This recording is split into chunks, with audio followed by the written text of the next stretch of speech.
Apa hukum tampal gambar ulama dalam rumah? Adakah boleh? Bismillahirrahmanirrahim. Yang pertama sekali hukum gambar. Hukum gambar ni harus. Kerana kita ambil gambar tu hukumnya harus. Allahumma salli ala sayyidina Muhammad. Pasal apa gambar hukumnya harus? Sebab dia bukan sebiji benda yang bernyawa. Tapi kalau patung hukumnya haram secara itlak. Pasal patung ni dia betul orang, cumanya dia tak ada nyawa. Esok di akhirat esok Allah suruh orang yang mengukir patung untuk buh nyawa dalam patung yang dia ukir, yang dia buat. Bila dia tak mampu nak buat, ketika tu dia akan disiksa oleh Tuhan. Dosa besar kita buat patung. Allahumma salli ala sayyidina Muhammad. Okey. Tapi kalau gambar tak apa. Sebab walaupun ada ulama yang kata tak boleh, tapi ada ulama yang memperbolehkan. Jadi kita ni sebagai orang awam, jadi kita ni berterima kasih kepada para ulama yang memiliki autoriti untuk mengeluarkan hukum, dan kita mengamalkan yang dia bagi pandangan, pendapat dia. Akhirat esok kita duduk belakang dia. Kami tak tahu Tuhan. Tok Guru ni yang keluarkan hukum, kami duduk belakang dia. Jadi mereka tu sebenarnya para ulama berjasa besar kepada kita orang awam ni. Sebenarnya kata guru saya, orang awam soalan Sayyidina Muhammad, dia bukan mazhab Syafi'i ataupun Hanafi ataupun Maliki ataupun Hanbali. Dia mazhab Tok Guru. Siapa hang buat? Tok Guru kata. Dia mazhab Tok Guru. Jadi maknanya orang awam ni berterima kasih pada para ulama. Baik, jadi subhanallah, Allahumma salli ala sayyidina Muhammad. Gambar untuk pendapat ulama yang mengharuskan, boleh kita bergambar. Bila cuci gambar ni depan je, belakang tu putih. Mana dia bukan sungguh.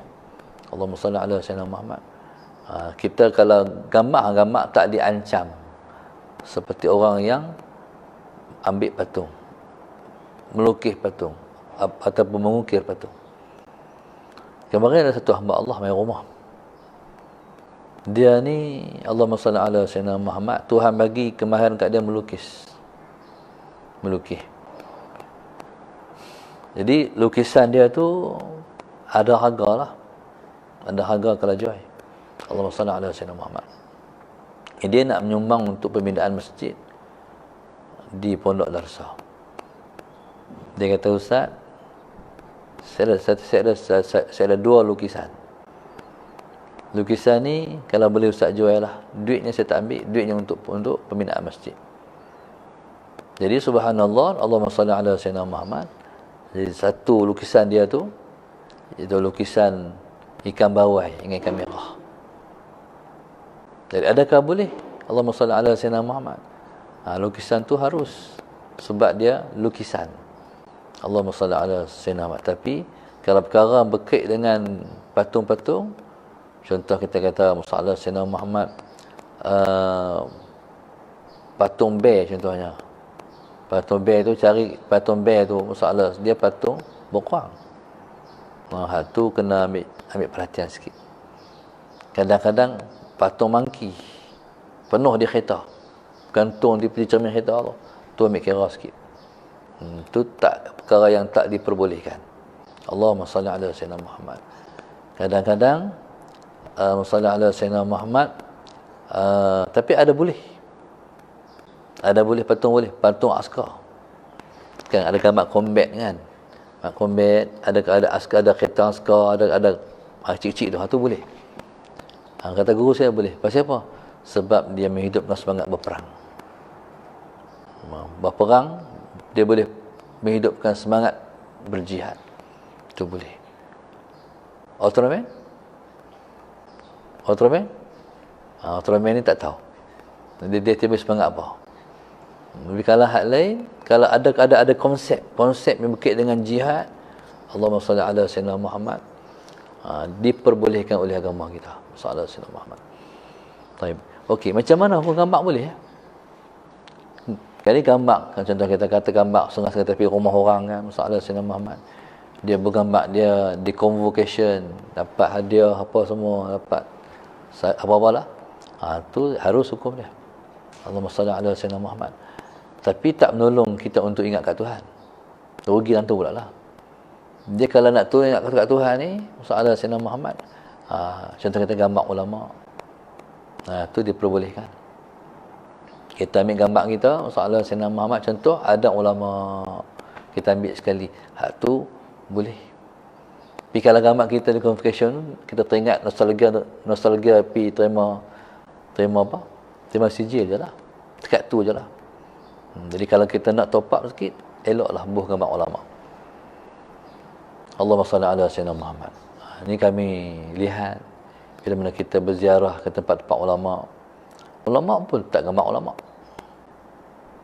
Kalau kita pergi di Mesir, ulama Mesir, Syekh Muhammad Ibrahim Al-Qahtani, ulama besar Mesir itu, subhanallah. Kami pergi ziarah, tak pergi ziarah rumah dia. Katanya rumah dia kecil. Dia bawa pergi rumah anak dia. Masuk pintu tu, gambar bukan yang besar. Gambar orang sebesar-besarnya. Dia dah besar, gambar dia. Anak dia buat frame gambar dia. Sebab ayahnya bukan sangkat, ayahnya ulama. Buat gambar besar. Allah Ta'ala Sayyidina Muhammad. Yang menariknya, kepiah dia pakai, dibeli di Pekan Rabu. Kalau start. Dia Malaysia, dia beli kepiah tu, dia suka gambar, dia suka kepiah orang Melayu tu. Ta'ala Sayyidina Muhammad. Okey. Pasal apa anak dia tak macam tu? Tak di ruang tamu, gambar ayah dia sebesar tu. Maknanya pertama sekali, nak buat jahat, tak lepas. Sebab gambar ayah duduk tengok. Kan gambar ni bila duduk macam tu, kita pergi macam mana pun ikut kita kan. Tu tak berani nak buat jahat tu. Jadi elok, maknanya kalau gambar ulama. Allahumma salli ala Sayyidina. Kalau di rumah saya tu gambar Tuan Guru Haji Sulung. Gambar dia tu, cengih kami. Subhanallah. Tercengih, tak senyum tu. Dekat depan tengok gambar Tok Kenali. Tok Kenali lihat. Dia pakai muka cengih. Tu bagus gambar tu, Tok Kenali. Kita tak berani nak buat jahat. Pasal gambar dia ikut kita. Allahumma salli ala Sayyidina Muhammad. Baik, jadi subhanallah, gambar tu menurut pandangan ulama, jadi hukumnya harus mengambil daripada Allahumma salli ala Sayyidina Muhammad, syahid daripada yang berlaku pada Nabi Allah Yusuf. Nabi Allah Yusuf ketika mana dikunci pintu semua oleh Zulaikha, digoda Nabi Allah Yusuf, dipanggil Nabi Allah Yusuf. Nabi Allah Yusuf pun sudah rasa tertarik dengan panggilan Zulaikha tu. Tiba-tiba Allah pancarkan di dinding di situ gambar Nabi Allah Yaqub. Rupa ayah dia. Tengok gambar ayah, teringat pada Allah. Itu yang lari tu. Lari itulah yang ditarik baju dia yang menyebabkan baju dia bahagian belakang tu terkoyak. Sebab nak lari sebab tersentak. Tengok gambar ayah. Ayahnya bukan seorang ulama. Ayahnya ialah Nabi dan Rasul. Jadi subhanallah, masalah Sayyidina Muhammad. Maka daripada itulah syahid. Dan jadi bukti bahawasanya kalau gambar ulama hukumnya harus sebab dia menolongkan kita untuk teringat kepada Allah Subhanahu wa taala.